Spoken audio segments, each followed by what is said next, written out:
इस वीडियो के लिए मैंने कोई पॉइंटर्स या स्क्रिप्ट नहीं लिखी है। जो भी मेरा एक्सपीरियंस है उसको ही मैं बोलूँगा। सबसे पहले तो आज बहुत गर्मी है और मैं आराम से टाल सकता था ये वीडियो बनानी, बट क्योंकि मुझे बोलना आता है और मुझे पता है कि ज़्यादा टाइम नहीं लगाऊंगा, कोई भी वीडियो मेरी 10 मिनट के अंदर आराम से शूट हो जाती है। इसको लगाना और 10 मिनट, और मैं कोई भी टॉपिक हो उसको देखता हूँ, एक दो पॉइंट अगर लिखने हो वो लिखता हूँ और बोल के चले जाता हूँ। बट ये चीज़ मैं इसीलिए कर पाता हूँ क्योंकि मुझे कैमरे पर बोलना आता है। ऐसा नहीं है कि मेरी जो स्क्रीन प्रेजेंस है वो ऐसी है जैसे एक्टर्स की होती है, बट इतनी बुरी भी नहीं है कि जैसे बिगिनर्स की होती है। अगर मुझे एक अच्छी स्क्रिप्ट दी जाए, अगर मुझे आराम से बोलने का मौका दी जाए, तो मैं बहुत अच्छे से बोल पाता हूँ और अपना जो कंटेंट है लोगों को शेयर भी कर सकता हूँ। तो आप भी अगर उस लेवल पर पहुँचना चाहते हैं जहाँ पर मैं हूँ, तो आपको रोज़ अपनी एक 3 मिनट की वीडियो रिकॉर्ड करनी है। इस वीडियो को रिकॉर्ड करने के कोई रूल्स नहीं है, बस आपको अपना फ्रंट कैमरा ऑन करना है और बोलना शुरू कर देना है। ये 3 मिनट आप किसी भी चीज़ के बारे में बोलो, कोई मैटर नहीं करता, बस आपको बोलना है और रिकॉर्ड करना है। और ये आपको अगले 90 दिनों के लिए करना है। एक बार जब आप ये 90 दिनों के लिए करोगे तो आपके बोलने का जो झिझक है वो सबसे कम होगी, क्योंकि आप रोज़ कैमरा फेस कर रहे हो। और रोज़ आप कितने दिन तक शर्माते रहोगे, रोज़ आपका कैसे, कितने ही दिन तक आप रोबोट की तरह बोल पाओगे।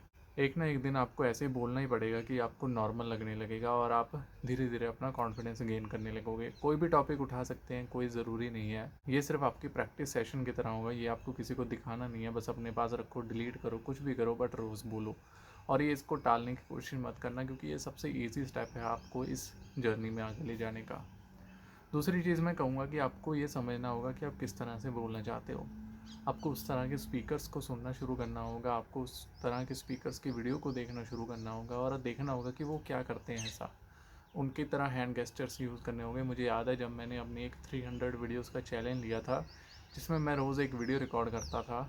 उस चैलेंज में जब मैं स्टार्टिंग में बोलने लगा था तो मैं सिर्फ ऐसे बैठ के हेलो गाइस ऐसे आज मैं ये वीडियो रिकॉर्ड कर रहा हूँ ऐसे बोला करता था। जो एक तरह से आप स्पॉन्टेनिटी कह सकते हो, या और चीज़ें कह सकते हो कि मेरे हाथ जो मैं यूज़ कर रहा हूँ, हैंड गेस्टर्स, ये टाइम के साथ आए हैं। क्योंकि मैं जब 300 वीडियोज़ आप बनाओगे तो आप कोई ना कोई एक्सपेरिमेंट करोगे, आप हाथ यूज़ करना शुरू करोगे, आप किसी तरह इसको सिंबलाइज़ करना चाहोगे, तो ये चीज़ें वहाँ से आई हैं।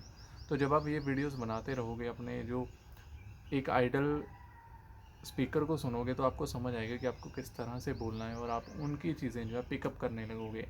बट ये मत करना कि 4-4 घंटे उसको सुन रहे हैं, बट आपको उसको प्रैक्टिस करके देखना है कि आप किस तरह से अपनी लाइफ में इसको अप्लाई कर सकते हो।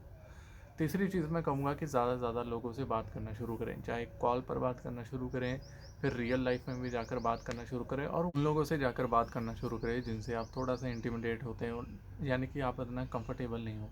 उन लोगों के पास मत जाना जो आपका मजाक उड़ाते हैं, बट उन लोगों से मिलो जो स्ट्रेंजर्स हैं, जिनसे आपकी कभी बात नहीं हुई है सेम ही क्लास में, या टीचर से जाके बात करो। तो इससे क्या होगा कि आप नए पैटर्न्स अपने दिमाग में बनाओगे, न्यूरॉन्स के नए कनेक्शन बनेंगे कि यार ये नया बंदे से बात कर रहा है।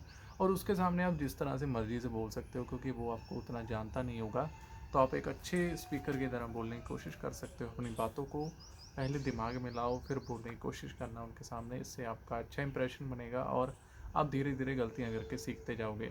अभी भी ये होता है कि कई चीज़ें हैं, जैसे मेरी जो बोलने की कैपेसिटी है बहुत ज़्यादा नहीं है, तो सांस फूलने लगती है। सांस फूलती है, पता नहीं क्या होता है, मेरे शब्द ख़त्म हो जाते हैं। अभी देखिए, मैं एकदम से ब्रेक लेना पड़ता है, सांस लेनी पड़ती है, फिर मुझे कंटिन्यू करना पड़ता है। पता नहीं है क्यों होता है, अभी तो मुझे नहीं पता है, बट शायद धीरे धीरे ठीक हो जाए। नहीं तो मैं किसी और तरीके से शुरू करूँगा इसको ठीक करने की कोशिश। और चौथा स्टेप मैं कहूँगा कि अपनी लॉन्ग वीडियोज़ अपलोड करना शुरू कर दो यूट्यूब पर। देखिए, जब आपको पता होता है कि आपकी वीडियो यूट्यूब पर जा रही है, एक सोशल मीडिया प्लेटफॉर्म पर जा रही है, तो आप थोड़ा अवेयर होकर वीडियो बनाते हो। क्योंकि मैं जब 300 चैलेंज वाली वीडियोस बनाता था तो मैं इतना अवेयर होकर नहीं बनाता था, क्योंकि मुझे था कि ये कौन सा कहीं ऐसे पोस्ट करनी है, लोग देखेंगे। बट जब मैं ये ऐसी वीडियोस बनाता हूँ तो मैं उसको थोड़ा सोच समझ के अच्छे व्यू में, अच्छे एंगल में बनाने की कोशिश करता हूँ।